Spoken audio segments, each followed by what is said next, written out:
Hi there. Tuesday, Chinese President Xi Jinping inspected the central Chinese city of Wuhan, ground zero of the coronavirus outbreak in the country. During the inspection, Xi proclaimed that the outbreak was basically curbed and hailed the success of turning the tide in the area. Where does Xi's inspection signal? What does it signal? To discuss this and more, I'm pleased to be joined by Azadi, Associate Professor of American Studies at the University of Tehran, Jim Rogers, international investor and author of A Warning to Japan, Professor Liu Ke, Dean of the School of Innovation and Entrepreneurship at Southern University of Science and Technology in Shenzhen, and Mr. Sergei Sanok, President of the Russian-Chinese Analytical Center. Thanks for joining us. That's our topic. This is Dialogue. I'm Yang Rui.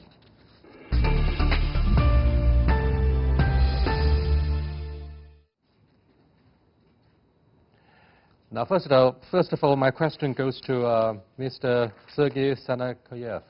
What do you make of the timing of this historic visit by President Xi Jinping to ground zero of the outbreak, Wuhan, capital city of the province Hubei in central China?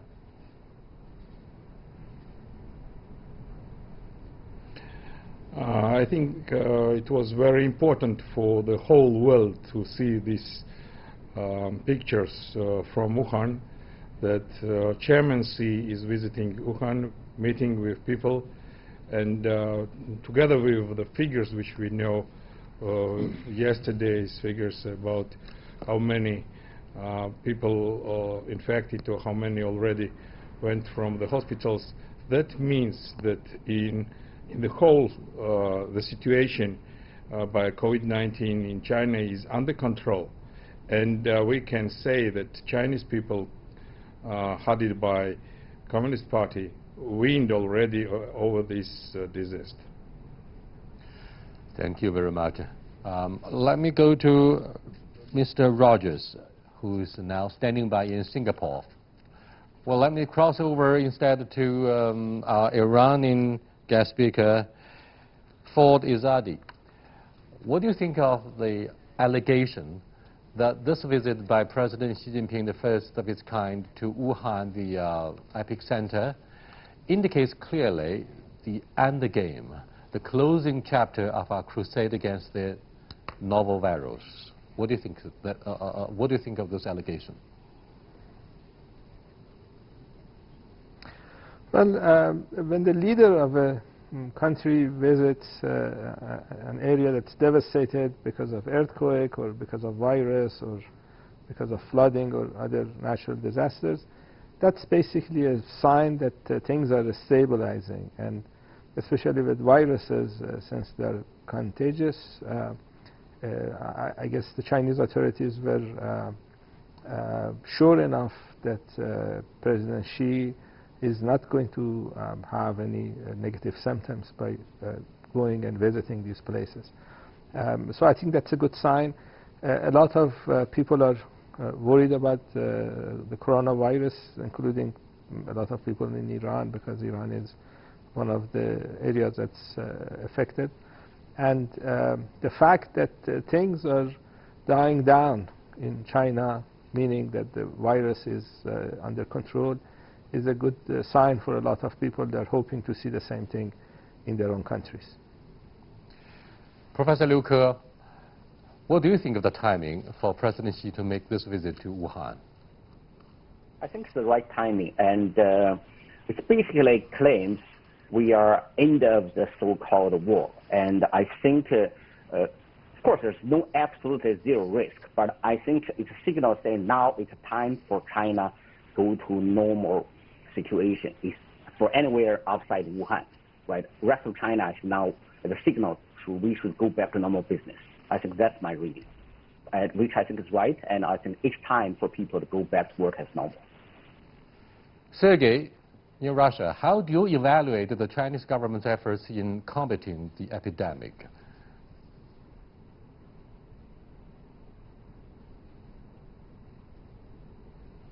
Pardon? One more time?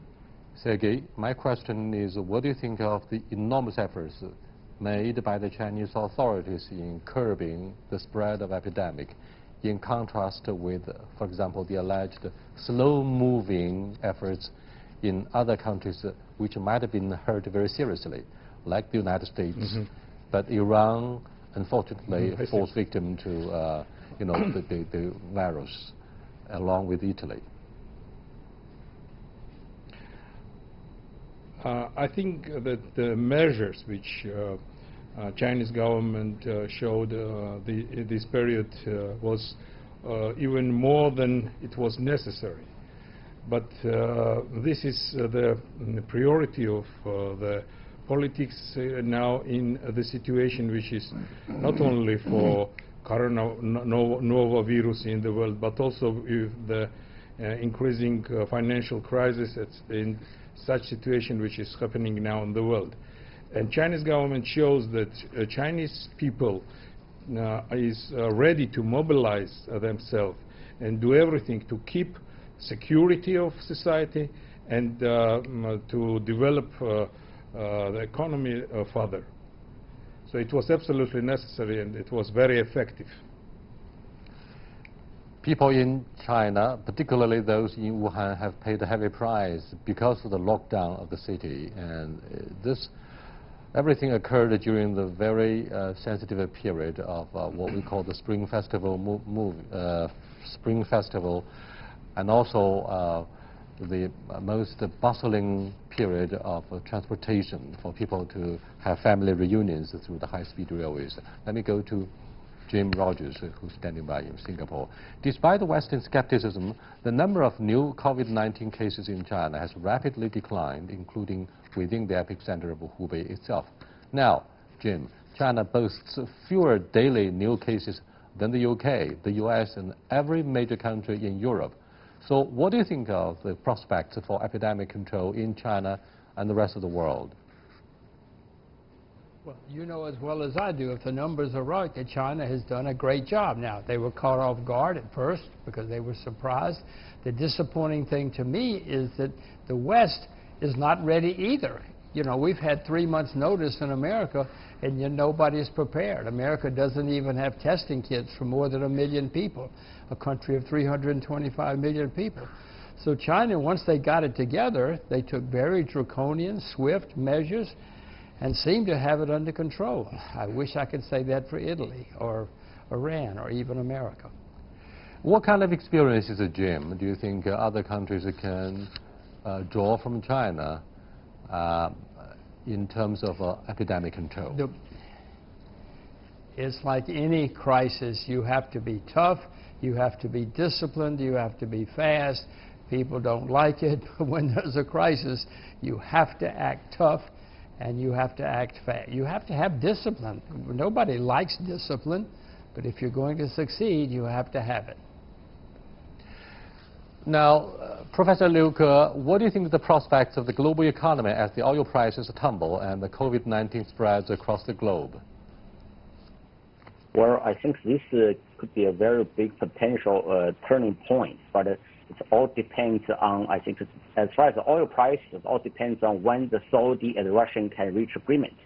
And I don't think it's going to last long because in this case, Saudi, Russian, OPEC, as well as US, they're all losers. So sooner or later, right, people are not kids. They have to sit down at the table and reach some agreement to avoid this lose-lose case. But I think as far as the whole economy, when the oil price is low, then people have more money to spend on other areas, which may be not a bad thing, especially in China. China imports so much oil, almost like 67 to 70% oil.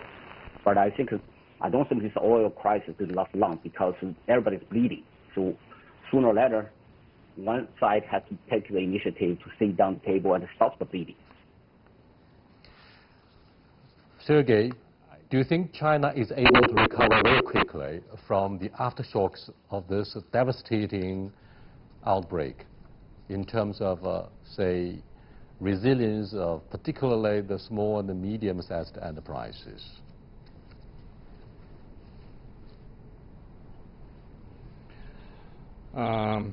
Certainly, I think that low prices on oil is always more convenient and better for Chinese economy.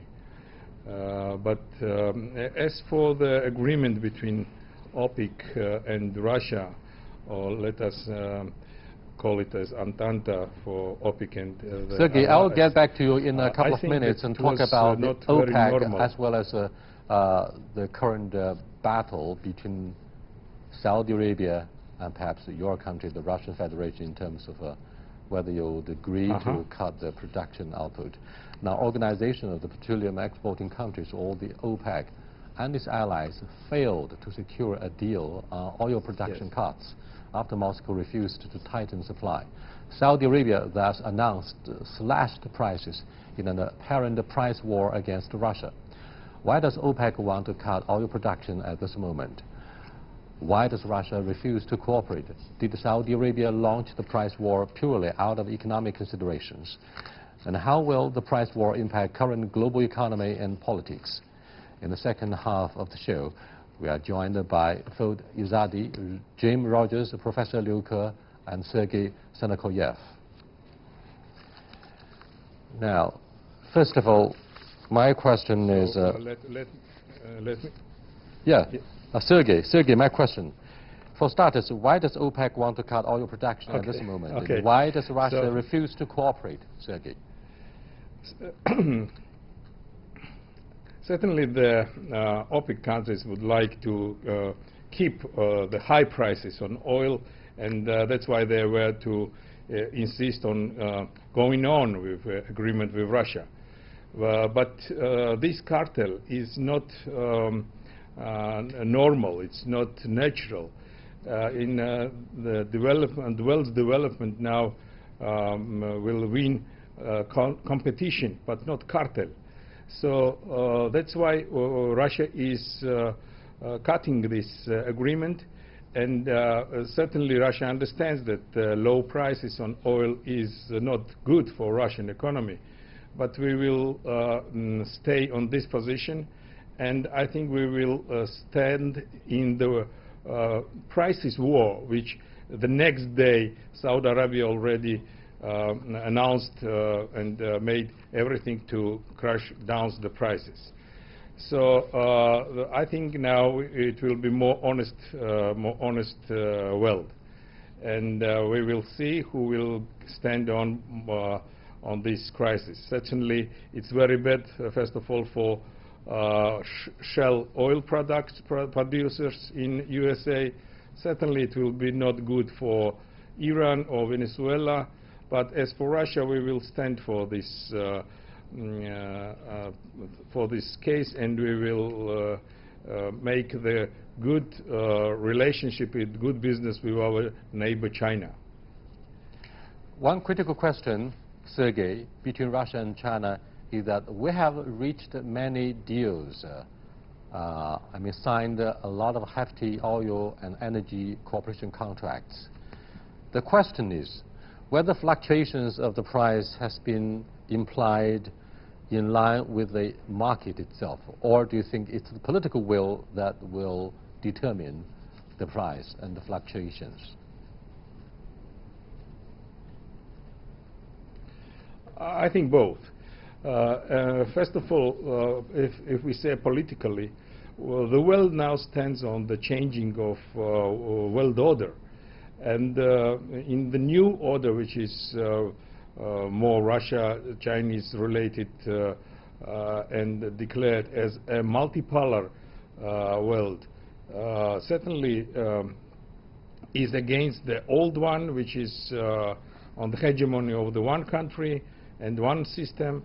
And that's why Russia and China says about new time, new era, not only between us, but also in the world. So we together are ready to provide this new era in our relationship, and we together are ready to make new kind of energy, make a very good cooperation between our companies and big systems, and we will do everything for doing the world more safe and better. Mutual benefits, of course, remains the top concern for both governments. Let me go back to Liu Ke. what do you think of the pricing mechanism, if any, that has existed between Russia and China, despite the impact of, say, the price war, the oil shocks? I think if you look at the historic data, right, the price oil, the China buy oil from Russian is pretty similar if you calculate it based on all the public information as those per barrel we buy from a Middle East, Saudi, or other oil production countries there. So I don't think there's because the Chinese negotiators, they're not they're not foolish, right? I think, yes, people have political thinking, but nowadays, especially China joined the WTO, everybody has to follow the market demands and supply. So I think, yes, China rely on the import of oil, and of course Russia is closer, and in fact Russia can just use a pipeline through to China. That's always the cheapest way of shipping oil. Of course, oil tanker can come from Middle East, but if you look at the recent published data, right, it seems like the price is not that dramatically different. But I think definitely, at this moment, at this price of oil, China should try to store as much as we can, because the average production cost of most of the Chinese oil fields are much higher than today's oil price. And we are mainly in the $50, $70 per barrel range, and now like $30-some. If you factor the inflation, the oil price is being so low for almost 30 years low. So it's very low if you really factor. In the year 2008, when the financial crisis, it dropped down to $30-something at that time, but that's almost 12 years ago. If you factor this 12 years inflation, today the price almost same. That means the real price is even lower than the 2008 financial crisis. And I don't think the situation in the world today is as bad as that time. And the whole COVID-19 is going to go away, right? Just a matter of time. People been through those H1N1 and other epidemic in history. And in fact, if you look at the many agree that the current $30 per barrel won't be sustained for long, despite the avowed rivalry between Saudi Arabia and its arch rival Russia in pricing out the shale gas or shale oil in the United States. Let me go back to our Iranian friend, Azadi. The United States has imposed economic embargo against Tehran because of the alleged nuclear capability and ambition of Tehran. Now, do you think the impact of the current oil shocks would not be as huge as otherwise? What do you think of the consequences? Well, Iran has been under different types of sanctions for the last 40 years. Iran is used to sanctions. Iranian people are used to sanctions. And because of sanctions in the last many years, the Iranian government has tried to lower its dependence on oil sales. So you may know that Iran's budget depends on oil sales for about 30%. In Russia, it's 40%. In Saudi Arabia, it's 80%. So when there are these type of price wars, it's going to affect Iran less because of the past difficulties that Iran has had. When you compare Iran to many other countries, I'm not sure if this is going to go away very soon, because beside the oil wars and the Cold War in oil, the difficulties that the Saudi government and Russian government have go beyond that. There are difficulties in Syria, there are difficulties in Yemen. The Russian government does not like Saudi foreign policy. The Saudi government is engaging in activities that's destabilizing the Middle East. And there are internal turmoil. The Saudi Crown Prince is imprisoning his cousin, his uncle, his brother, the whole clan is fighting each other, and that's going to be destabilizing. And when you engage in these type of activities, you provide a shock to the market when we have the problem of coronavirus, and world economy is under a lot of pressure. It's not going to be good for anybody. Even the oil There will be no importing winners, of course, for this like latest China wave of are oil going shocks. to suffer at the end Let of me the go day. back to Jim Rogers. This current oil crisis is said to be the second worst since the invasion of Iraq back in the year 2003, after the deadliest attacks of September the 11th. Now, what do you think of this suicidal attempt by both OPEC member states and non-OPEC countries to refuse to cut the production rate? What does that mean for the prospects of the world economy? John Ray, this is great for the world economy. You know, maybe 1 billion people suffer when oil prices are down, but there's 6 billion other people who benefit. India, China, there are 2 billion people right there. Large economies, Germany, Japan, Korea. This is great for most of the world. Let them fight it out, and we'll all have cheap prices. But what do you think of, Jim, what do you think of the future camaraderie between OPEC and its allies? Well, what Saudi Arabia set out to do was to put the American frackers out of business. And it looks like they're going to do it, because it came at the same time when demand is down anyway, and you have the virus, you have everything coming together. The American frackers have to have at least $50 or $60 oil to stay in business. Most of them have built up a lot of debt. So this is a brilliant move by Saudi Arabia if they can persist, because it will put most of the American frackers out of business. It will mean that there will not be a lot of new fracking production coming on stream in the future, because everybody will be shocked and bankrupt. So if they want to do what they say they want to do, it's probably going to work if they have the staying power. Now, Sergei, Saudi Arabia has long been on loggerheads with Moscow over the Shiite government of President Assad in Syria. Now, is the price war purely out of economic consideration? Are there any geopolitical considerations? How likely is it that Saudi Arabia is plunging oil prices to pressure on Moscow in terms of Middle East geopolitics? We know that President Putin has been very supportive of President Assad, and even at the cost of Moscow's relationship with Ankara, Turkey. Mm-hmm. I think this is only a small part of this big game.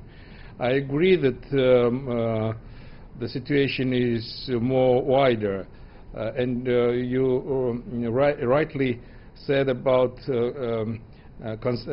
compared with the 11th September of 2001, because even coronavirus, even novel virus, is the same instrument, like it was in 2001, some kind of terroristic attacks, etc. Because we understand that the Federal Reserve of USA is going to make a new emission of US dollars, and they are ready for this. But we also prepared, Russia, China, we also prepared for this big game. And now we are ready to have this all kind of impacts, and ready to make secure for us. We made a good security pillow, by the way. We have a lot of money now to stand the period for small prices, and that means that we are not going to stand up in any cases in politics, and certainly also in the Middle Asia, and nobody will give Assad for them just to make another negotiations. Are you suggesting, Sergei, that Saudi Arabia will not succeed in bringing Russia back to the negotiating table with this price war? How long can it be sustained?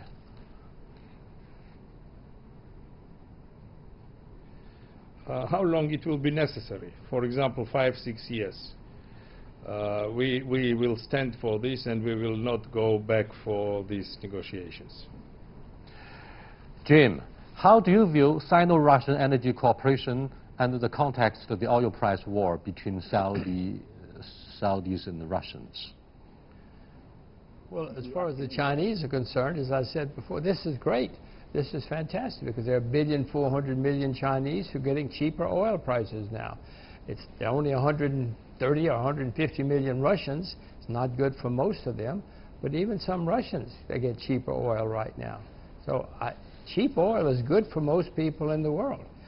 And it's good for China and Russia getting closer and closer together, as you know, and China will certainly love it.